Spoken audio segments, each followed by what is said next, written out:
muziejaus direktorių Marką Zingerį tarti sveikinimo žodį. Armenian tragedy in Anatolia during the World War I, which the West and Lithuania name now as genocide, with a sufficient ground, I believe, about an Armenian who was arrested by the Nazis and who thought he is Jewish and was transported to Auschwitz for annihilation. This was the first time that I've learned about what happened to Armenians in Anatolia during the First World War, and thought about how the Armenian history sometimes is resembling what happened to the Jews in Eastern Europe. And human rights abuse makes us sensitive to any genocide across the world. That's how Jewish history hands in to us here kind of a moral compass. A Jewish South African of Lithuanian origin, from Klaipėda, Memele actually, and in the fight against the apartheid in South Africa, shoulder to shoulder with Nelson Mandela. This tragedy as genocide was recognized by Lithuanian Parliament in 2005, and the United Nations and the all-important Western powers. Mano darbo prezidentinėje komisijoje, and we know also about the Jewish contribution to the modern.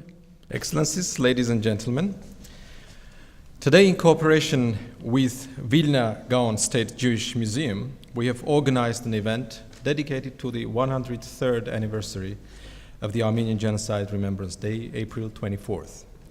The main focus of the event is the presentation of collection of documents, testimonies by diplomats who worked in the Ottoman Empire and witnessed the Armenian massacres.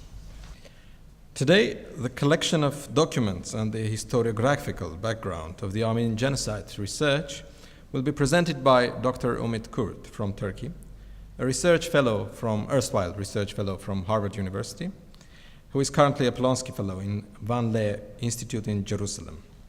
Unfortunately, the editor of this book, Dr. Eva Meranic, yesterday had to return back home halfway from Vienna airport due to health reasons. Nevertheless, a paper will be presented by the staff of the Vilna Gaon Museum.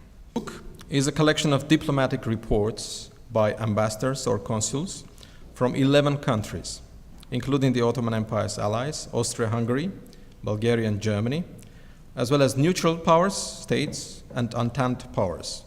All materials clearly demonstrate that the Armenian genocide was pre-planned by the Young Turks government of the Ottoman Empire. We have come here, many of you, from the Lithuanian Genocide Victims Memorial, where every April 24th, the Armenian community, together with Lithuanian intelligentsia and political representatives, lays wreaths in memory of the Armenian genocide victims. We are indeed deeply grateful to Lithuania, which in 2005 passed a resolution recognizing the Armenian genocide. This year is significant in the fight for genocide prevention. In December, the 70th anniversary of the Genocide Convention, called Convention on the Prevention and Punishment of the Crime of Genocide, will be marked, the prehistory of which is directly related to the most tragic page in the history of my people.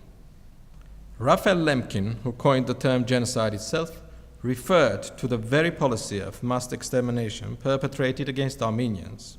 Lemkin dedicated his life to the study of crimes against humanity, which, among others, paved the way for the adoption of the 1948 Genocide Convention. And an article about this you may find at the entrance of this museum. The Armenian people, a nation that survived one of the first genocides of the 20th century, feel a strong moral responsibility to bring their contribution to international efforts in prevention of crimes against humanity.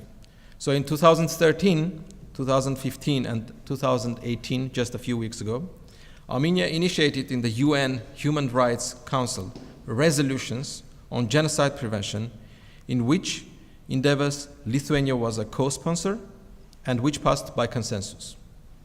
Those resolutions envisage the necessary preventive measures, amongst which are early warning, human rights protection, and public campaign of education and awareness. I would like to briefly elaborate on the last of those measures, education and the remembrance of genocides. Generations should learn of the past genocides. The acknowledgement and condemnation of such tragedies are one of the most effective tools for their prevention. Unacknowledged genocide, or preferred ignorance thereof, which is otherwise called denial, along with impunity, pave the way for the repetition of new crimes against humanity.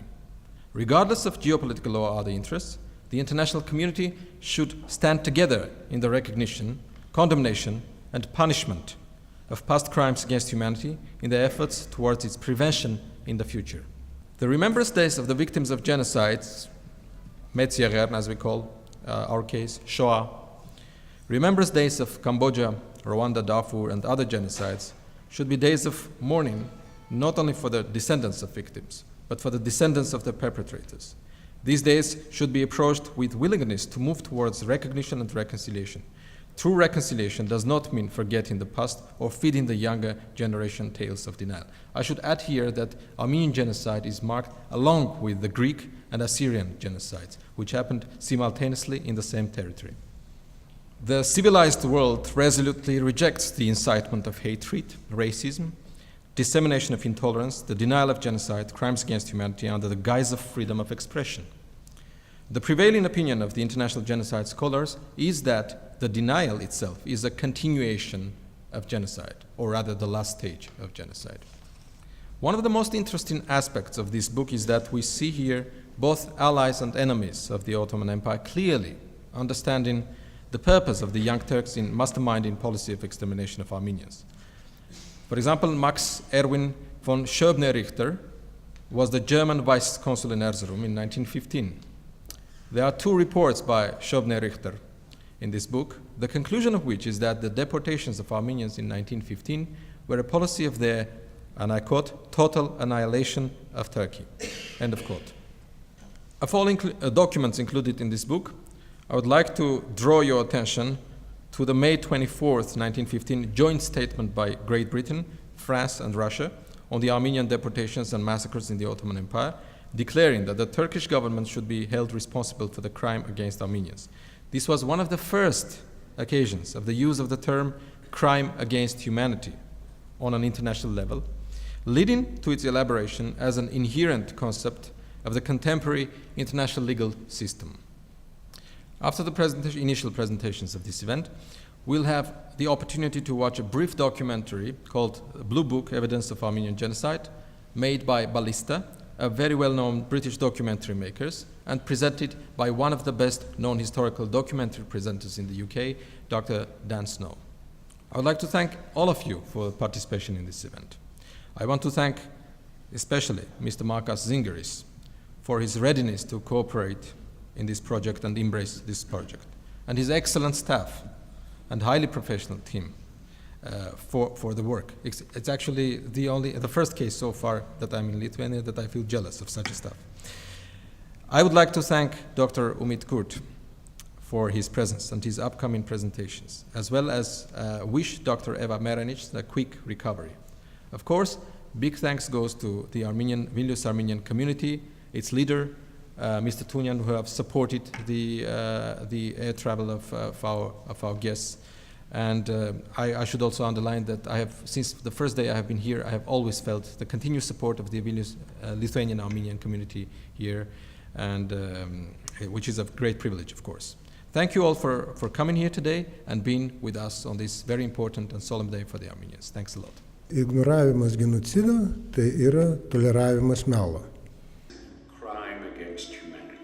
In my opinion, it was a genocide. There was a pattern of violence against this minority community in the Ottoman. It was a crime by the leaders of the Ottoman Empire.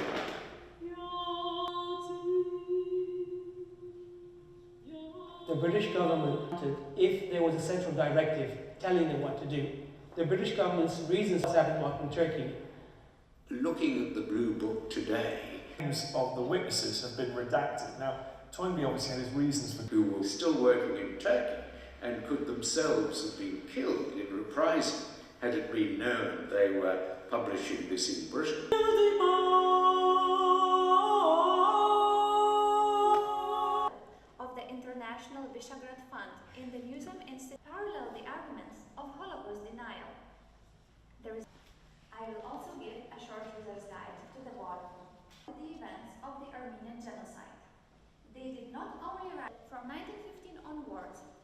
reports are absent from the press.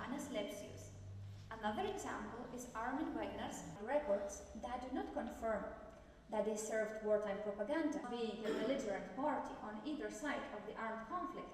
Alma Johansson reported about the deportations to German neutral powers, non-neutral states had any political gains. From foreign book was produced on the request of the British Ministry of Foreign Affairs, as the author's interest was to keep these sources strictly secret, in their also be able to gain overall knowledge about the initiating sources have not been published in English before. Bert Tatayan. He translated those reports, which are... I would like to talk about the current state of art in the historiography. Concomitantly, the denialist literature has also developed, published in Beirut in 1975. It's at stake and collected or compiled them. It is that volumes of compilation of testimonial eyewitness accounts, which is published by Armenian National Archives, and most of the volumes has been recently published. Issues of the Armenian Forum, which is a journal, edited by our meant to examine the Armenian genocide and the last phase of the Ottoman Empire. What has initiated a total of 9. The conference was deferred because of the strong reactions of the government and both the ruling and opposition parties in Turkey. Following Minister of Justice Cemil Çiçek's characterization of the conference, quote, as treason against Turkey, unquote, Boğaziçi University announced the postponement of the conference. However, after weeks of the deliberations and numerous attempts by the Turkish government to block the conference, it was held on September 24-25 at Bilgi University in Istanbul. Until the late 1990s, most of the scholarship tend to view the Armenian genocide as a singular event that began with the deportations and ended with the destruction of the Armenian communities in Derzor from February to December 1916. By examining the region by region process of deportation and annihilation, in his latest book, The Armenian Genocide, A Complete History, Kevorkian demonstrates that the Young Turks' liquidation plan targeted only the populations of the 6 eastern provinces considered to be the Armenians' historical lands. The cable sent by the Ottoman Interior Minister Kaler Pasha ordering the annihilation of the Armenians. Kirkor Gergeryan personally witnessed the killing of his parents, together with one of his oldest, continuing his theological education and becoming a monk, an ambition that was fulfilled. The actions of genocide in the Turkish Empire, Ottoman Empire, in the 15 and 1916, not only Armenians itself were the target of those atrocities. There are other minority groups like Greeks and Christians, Arab Christians and so on, under attack. So could you put the Armenian genocide in a broader context on all the atrocities against Christians during this period? Thank you.